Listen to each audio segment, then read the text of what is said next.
emak-emak ini, meskipun itu caranya mudah, cukup dengan online, mereka lelah, mereka ini tidak terbiasa. Nah, hal-hal yang bisa dikatakan standar atau simple ini tentunya harus dipenuhi jika kita ingin melakukan suatu usaha, kan begitulah.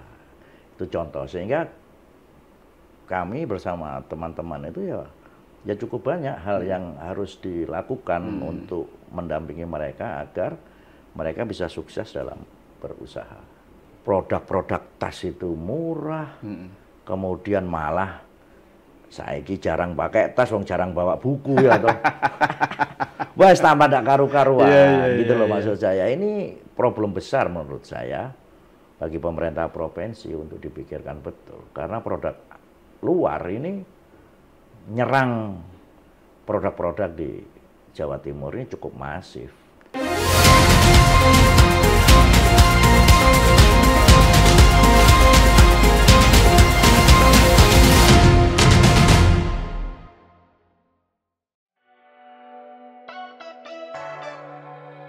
Oni Setiawan, sosok yang telah mengabdikan diri dalam bidang pembangunan, kebudayaan, dan pemberdayaan masyarakat selama lebih dari 2 dekade. Ia menempuh pendidikan dasarnya di SD Negeri Kertajaya 11 Surabaya, melanjutkan ke SMP Dapena 1, dan menyelesaikan pendidikan menengah di SMA Negeri 6 Surabaya. Perjalanan intelektualnya berlanjut di Universitas Airlangga, salah satu perguruan tinggi ternama di Indonesia. Karir profesionalnya dimulai sebagai konsultan manajemen dan ekonomi pembangunan dari tahun 2000 hingga 2007. Ia kemudian aktif sebagai konsultan program penanggulangan kemiskinan Kota Surabaya hingga tahun 2014, sebelum beralih menjadi wira swasta dan membangun kemandirian ekonomi di bidangnya sendiri. Dalam dunia organisasi, Oni Setiawan dikenal sebagai aktivis yang konsisten. Ia pernah aktif di DPC GMNI Kota Surabaya, menjabat sebagai pengurus Dewan Kesenian Jawa Timur periode 2015 hingga 2020, serta menjadi bagian dari DPD Alumni GMNI Jawa Timur. Kini, ia mengemban amanah sebagai Wakil Ketua Bidang Kebudayaan di DPD PDI Perjuangan Jawa Timur.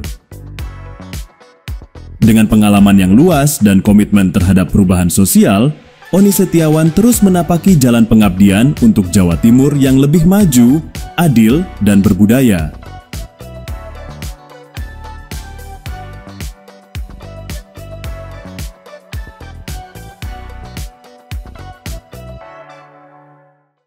Assalamualaikum warahmatullahi wabarakatuh. Salam sejahtera dan salam sehat untuk kita semuanya.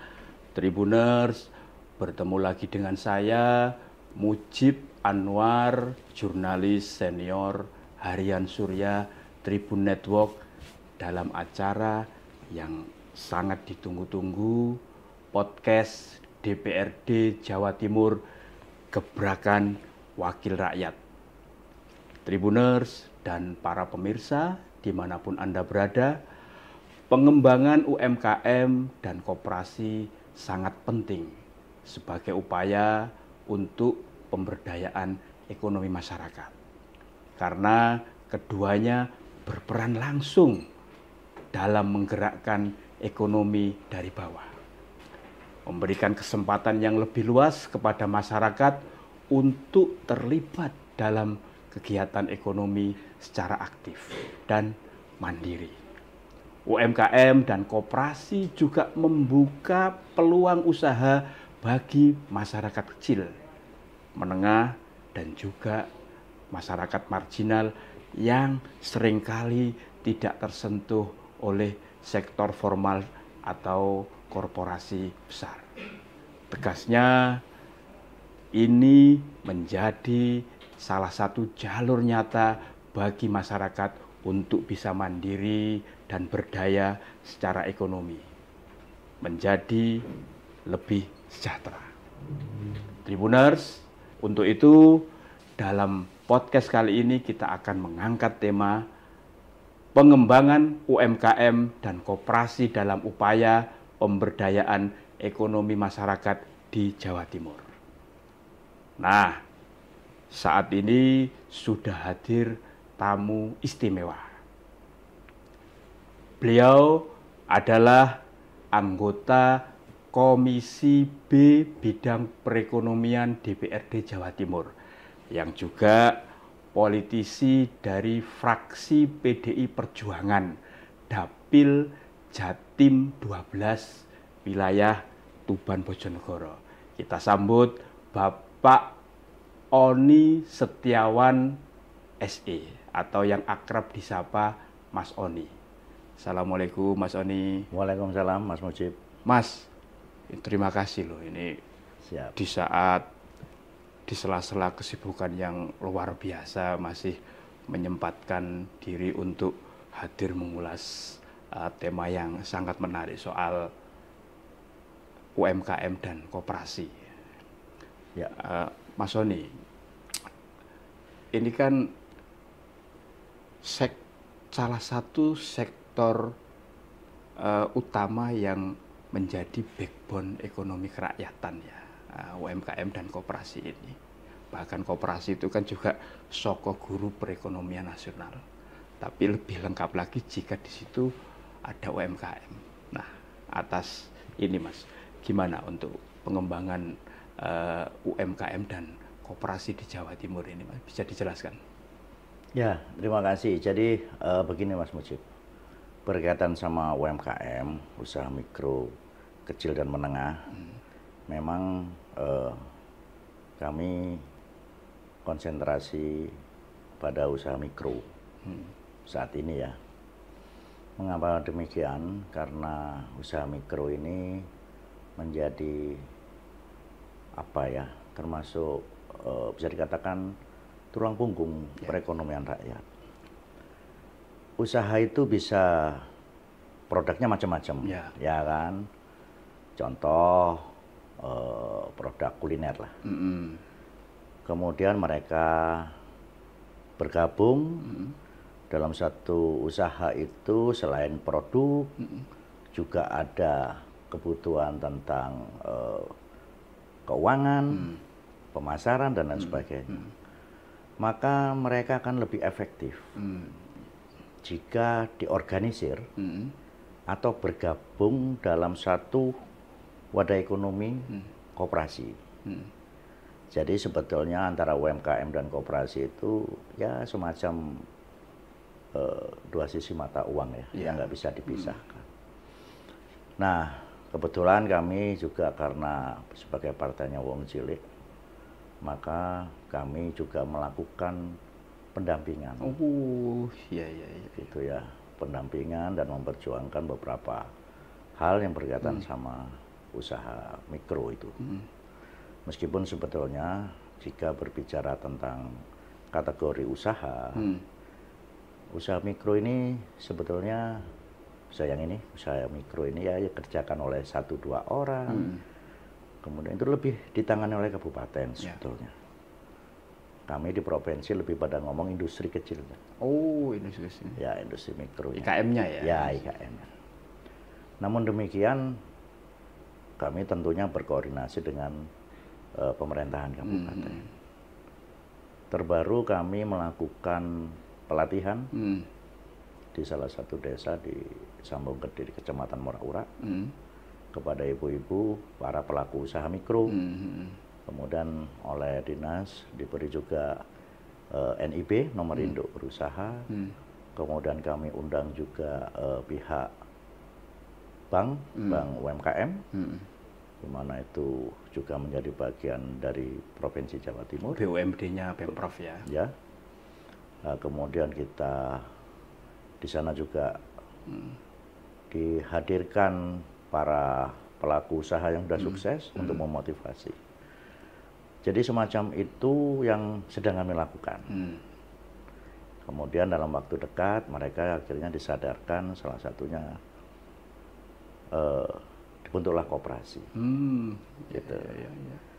Salah satu fungsinya misal ini, semuanya membutuhkan, karena produk kuliner mereka lebih membutuhkan minyak. Kalau berdiri sendiri-sendiri, beli sendiri-sendiri, harganya lebih mahal. Dengan mereka bergabung dalam koperasi, sehingga diharapkan otomatis kebutuhan yang besar tadi bisa dengan harga yang murah. Kurang lebihnya kayak gitu. Ya. Mas Sony ini kan sangat sering sambang dapil, berubah untuk menyapa konstituen masyarakat di wilayah Tuban dan Bojonegoro. Nah, terkait soal pemberdayaan UMKM dan koperasi ini, apa sih Mas yang aspirasi, keluhan, atau harapan dari masyarakat yang sering disampaikan kepada Mas Oni untuk diteruskan kepada pihak terkait dan stakeholder lainnya? Ya, jadi baik di Bojonegoro maupun di Tuban, kebetulan ya pada saat ini kami sedang dekat dengan produk-produk kuliner. Ya. Dalam berusaha, pemerintah tentunya mengharapkan mereka, kami juga mengharapkan mereka naik kelas, gitu ya.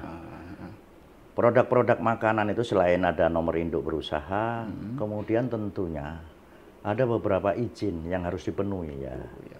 Baik izin itu PIRT, kemudian mungkin juga izin halal kan gitu ya. Kemudian ada lagi BPOM ya untuk kesehatan, untuk yang industri. Kalau BPOM ya lebih pada skala yang lebih besar. Nah, emak-emak ini meskipun itu caranya mudah, cukup dengan online, mereka lelah, mereka ini tidak terbiasa.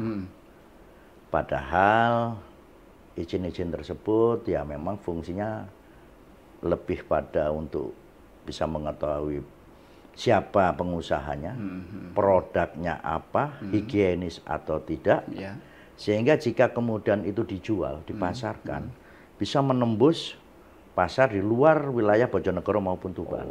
Kan begitu ya, harapan kita begitu. Supaya apa ya? Supaya produknya lebih kenal luas. Maka kesulitan, bukan kesulitan, ya anggaplah kesulitan perizinan yang semacam ini sudah menghantui lebih awal. Kan gitu ya. Itulah kemudian kami membuat tim kecil untuk membantu mereka. Untuk membantu itu membantu ya, memfasilitasi begini caranya, begitu caranya.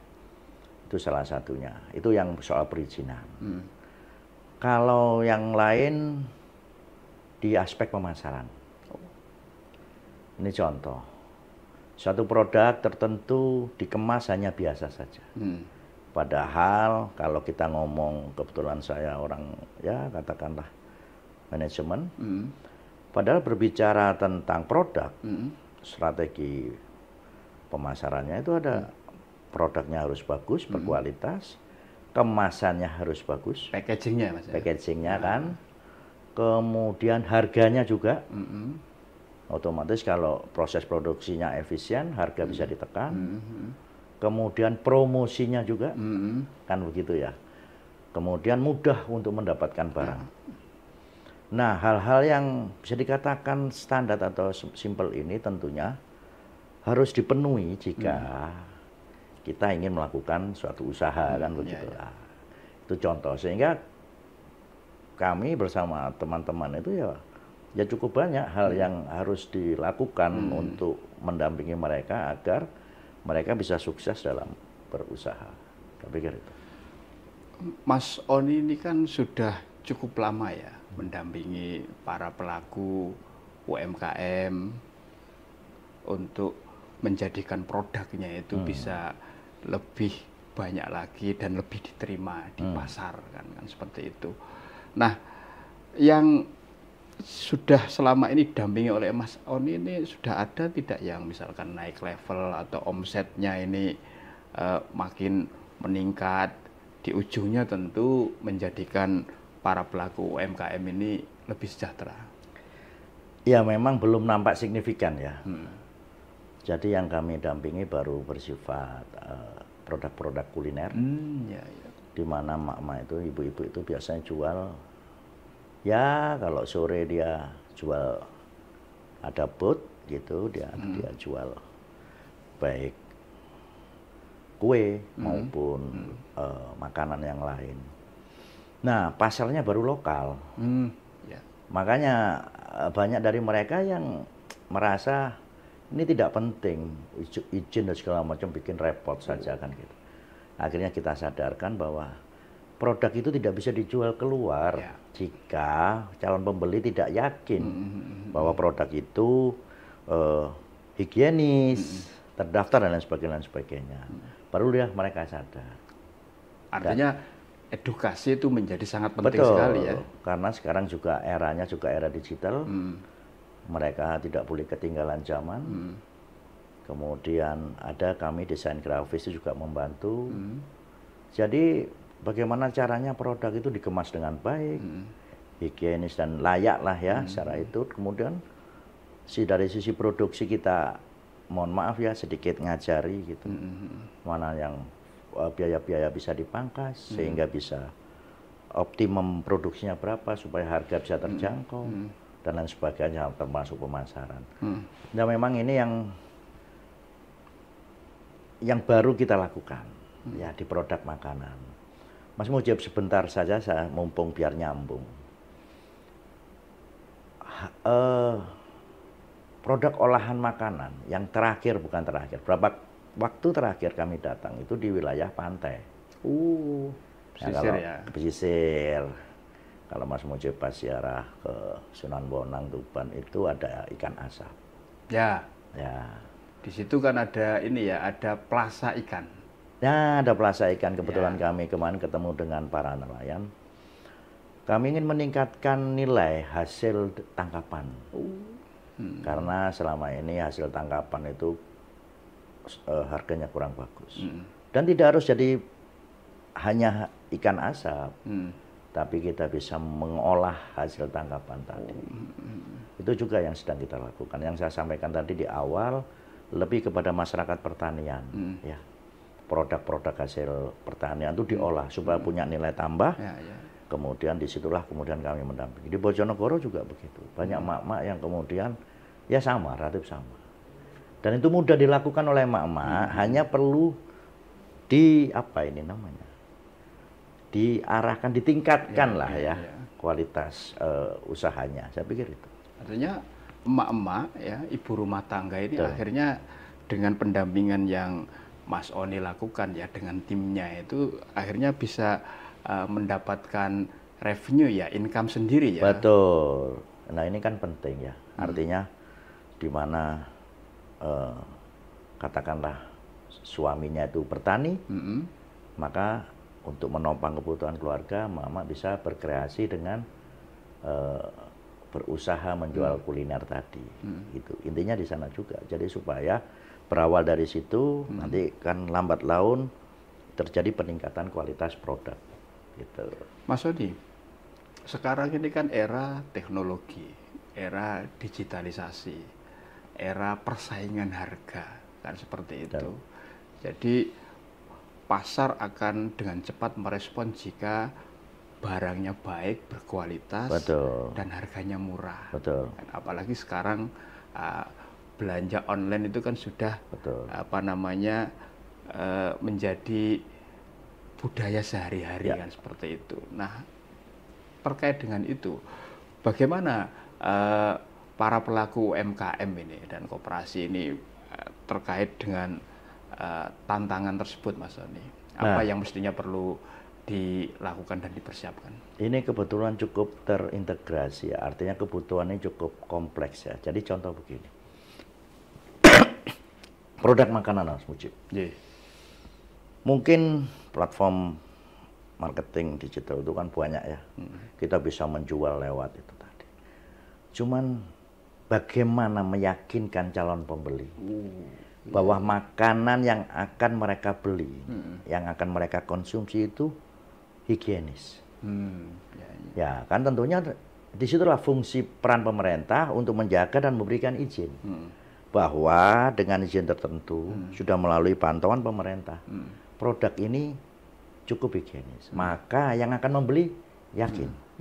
Bayangkan jika kemudian kita pasarkan secara online, tapi tanpa diketahui ini urusan makanan masuk ke tubuh ini kan bahaya gitu ya.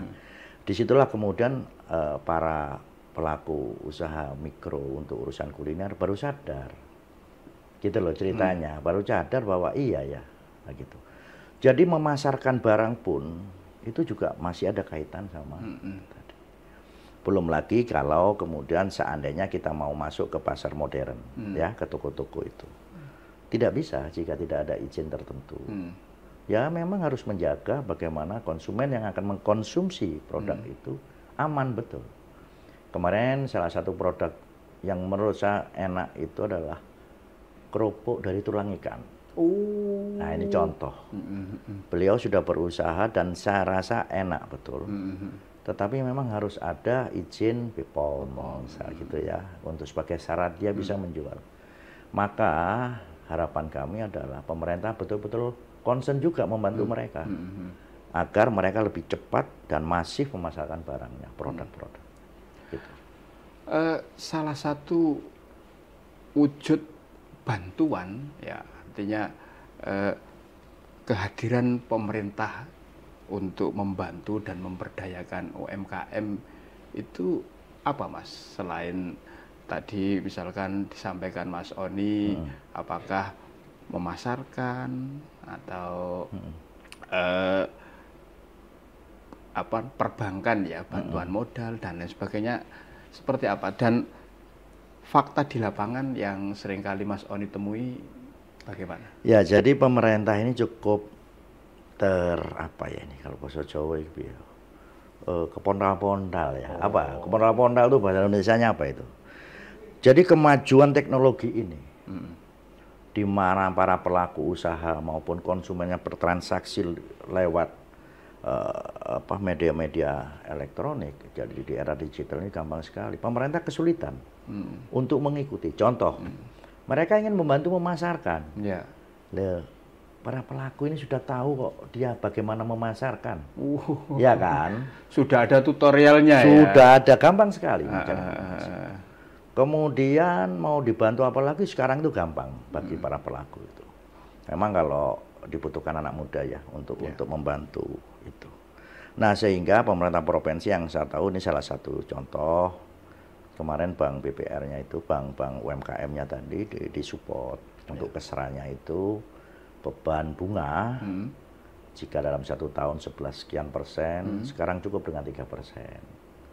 Bunganya ya? Bunganya. Dan itu flat, Mas? Ya, dan itu ditanggung. Ada subsidi? Ada subsidi.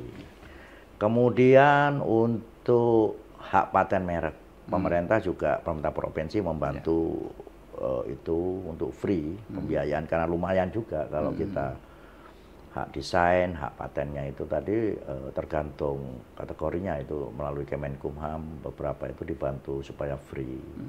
Juga ada pelatihan tentang itu tadi ya sampaikan, pemasaran dan sebagainya. Tetapi memang jumlahnya kurang ya. Maksud saya ini masih kurang banyak lah. Bantuannya ini masih kurang banyak karena pelakunya banyak sekali gitu ya. Saya pikir itu. Mas, kadang itu kan usaha UMKM. Nah, itu kan dia mungkin visible ya. Tapi tidak bankable. Nah, gimana ini nanti? Nah, solusinya? Itu ada salah satu solusi kemarin saya sampaikan kepada teman-teman dinas juga, kemudian kepada dampingan kami. Memang kita perlu betul-betul, kenapa kemudian kami minta itu yang akan menjadi pematerian adalah pihak perbankan. Oh iya.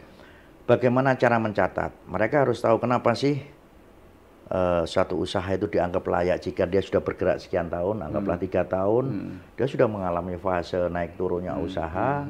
Kemudian bagaimana pencatatan keuangannya, bagaimana besaran penghasilan dari modal yang digunakan, itu kan menunjukkan kemampuan suatu usaha tadi, kemampuan pengusaha tadi. Anggaplah kalau kemudian harus cari pinjaman di bank, dia punya kemampuan membayar dari usahanya.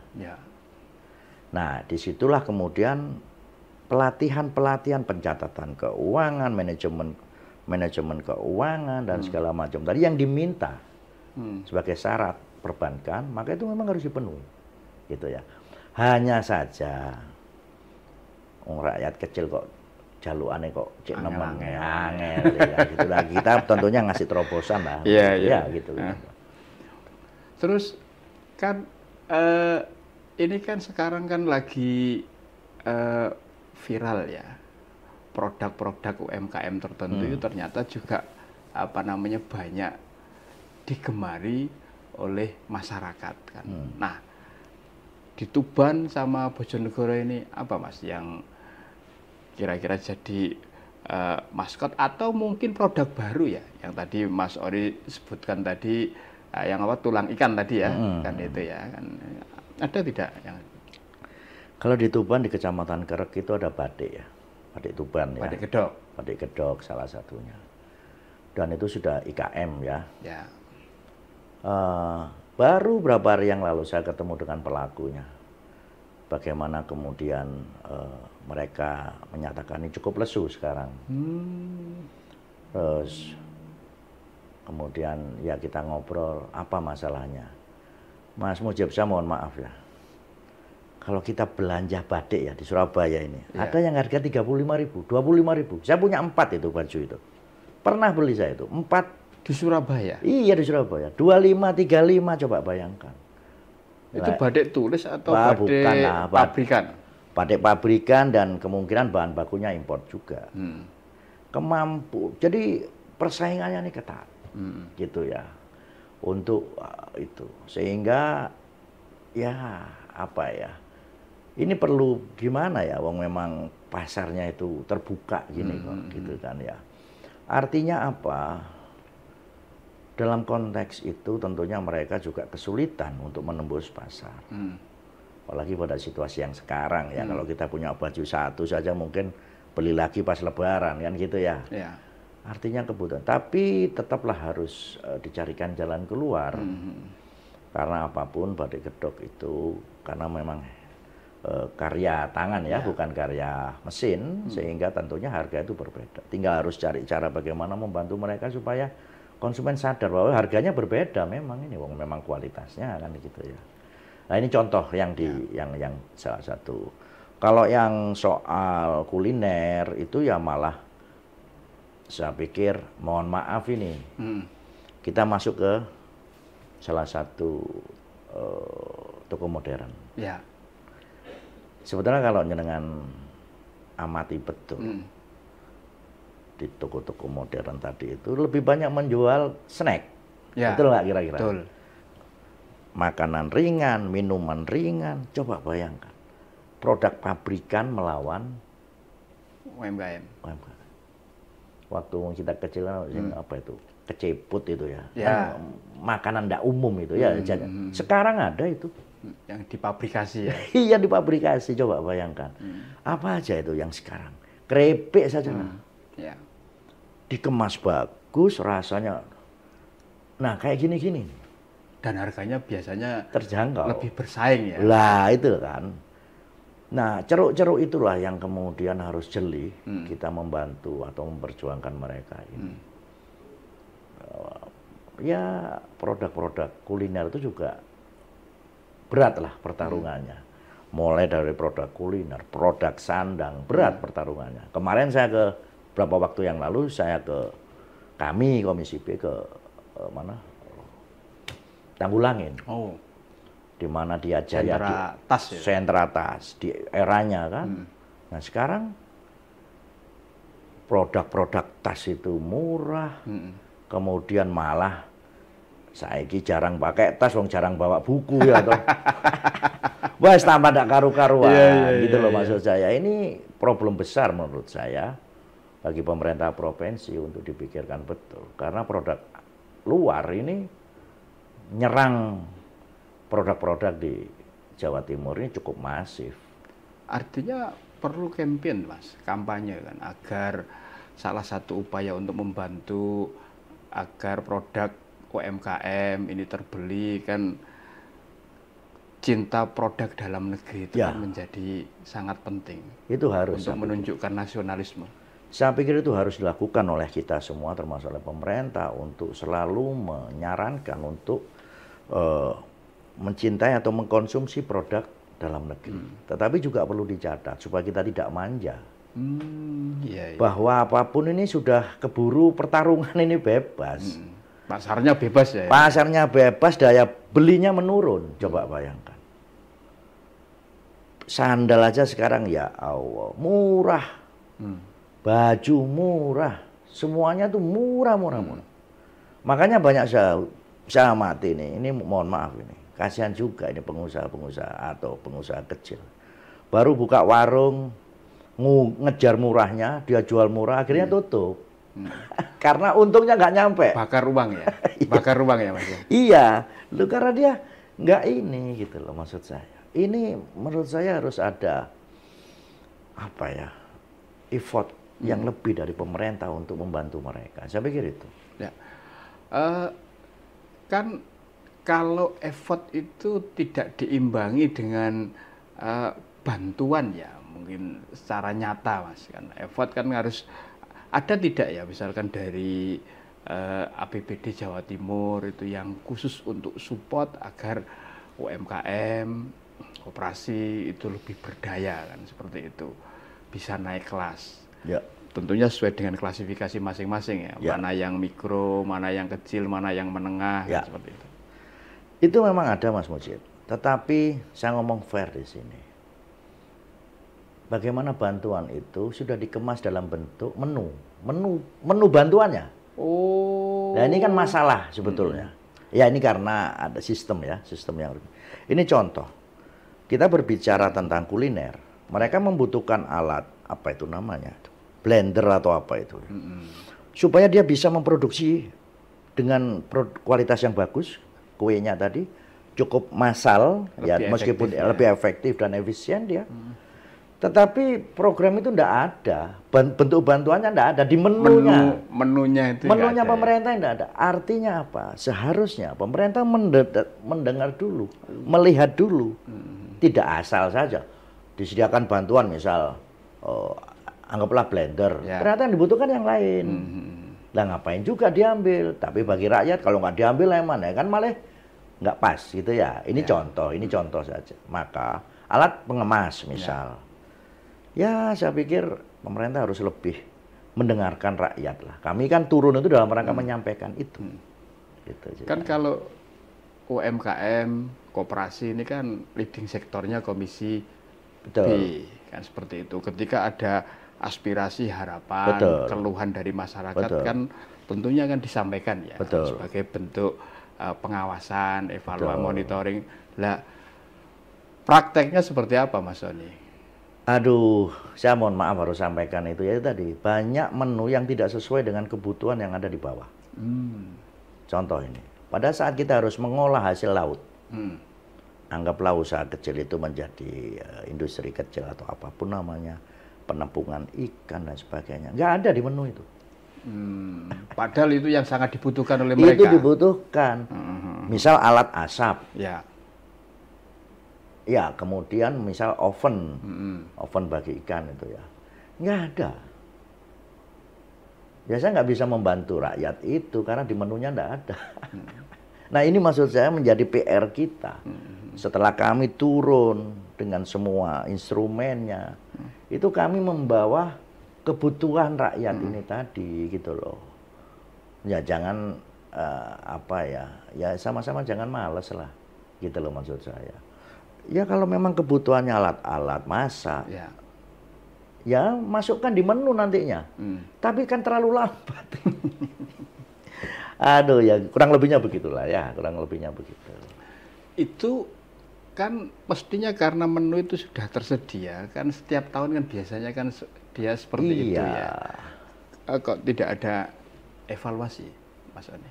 Ini yang mungkin dalam waktu dekat juga saya sampaikan karena kebetulan kami kemarin dari wilayah pesisir dan kami menemukan itu kebutuhan itu dan yang selama ini tidak ada di menu gitu ceritanya. Nah ini akan kami sampaikan. Maksud saya, ayolah sama-sama gak golek gampang gitu loh maksud saya itu ya. Mas, dan pengembangan UMKM ini kan juga butuh butuh partisipasi banyak pihak ya, seperti itu. Artinya tidak cukup hanya pemerintah saja kan yang ikut turun tangan untuk membantu para pelaku UMKM kan seperti itu. Nah, kondisi di lapangan seperti apa Mas? Kan kadang-kala kan apa yang diharapkan oleh para pelaku UMKM itu kan tidak belum tentu tercapture semuanya kan Betul. oleh para pemangku kebijakan dan yang punya otoritas untuk mewujudkan bantuan tersebut. Ya, jadi selain pemerintah, ada juga para pelaku usaha ya dengan CSR-nya. Tetapi itu sendiri juga kadang tidak sesuai, gitu ya. Misal ini ada pabrik semen, Artinya model UMKM binaan ya? binaan. Tapi kalau kebutuhan bantuan semen ya dia memang tempatnya, kan begitu. Cuman pada saat harus berbicara tentang UMKM, ya mungkin juga harus ada tim lah yang membantu. Itu yang pertama. Yang kedua ya semacam mereka lah ya. Kebetulan saya ini sekitar 7 tahun di program penanggulangan kemiskinan. Ya. Sehingga sadar betul bahwa dalam rangka memajukan para pelaku usaha kecil ini memang memerlukan gotong royong dari semua pihak. Pemerintah, pengusaha, intelektual gitu. Nah, saya pikir memang betul seperti yang katakan Mas Mujib.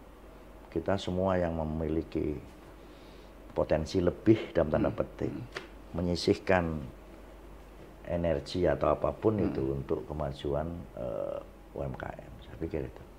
Mas Soni, UMKM ini kan bisa menjadi salah satu penyelamat ya ketika ya terjadi krisis ya kan seperti itu. Karena apa? Kan di saat terjadi PHK besar-besaran malah UMKM ini salah satu sektor yang bisa membuka lapangan pekerjaan kan seperti itu. Orang bisa apa namanya mandiri untuk bisa menambah perekonomian mereka. Nah, ini gimana Mas Soni melihatnya? Ya memang UMKM itu termasuk penyelamat ya dalam konteks ini ya. Pada saat industri tadi ada tekanan, kemudian terjadi semacam itu tadi, semacam PHK, maka mereka bertahan dengan margin yang sedikit.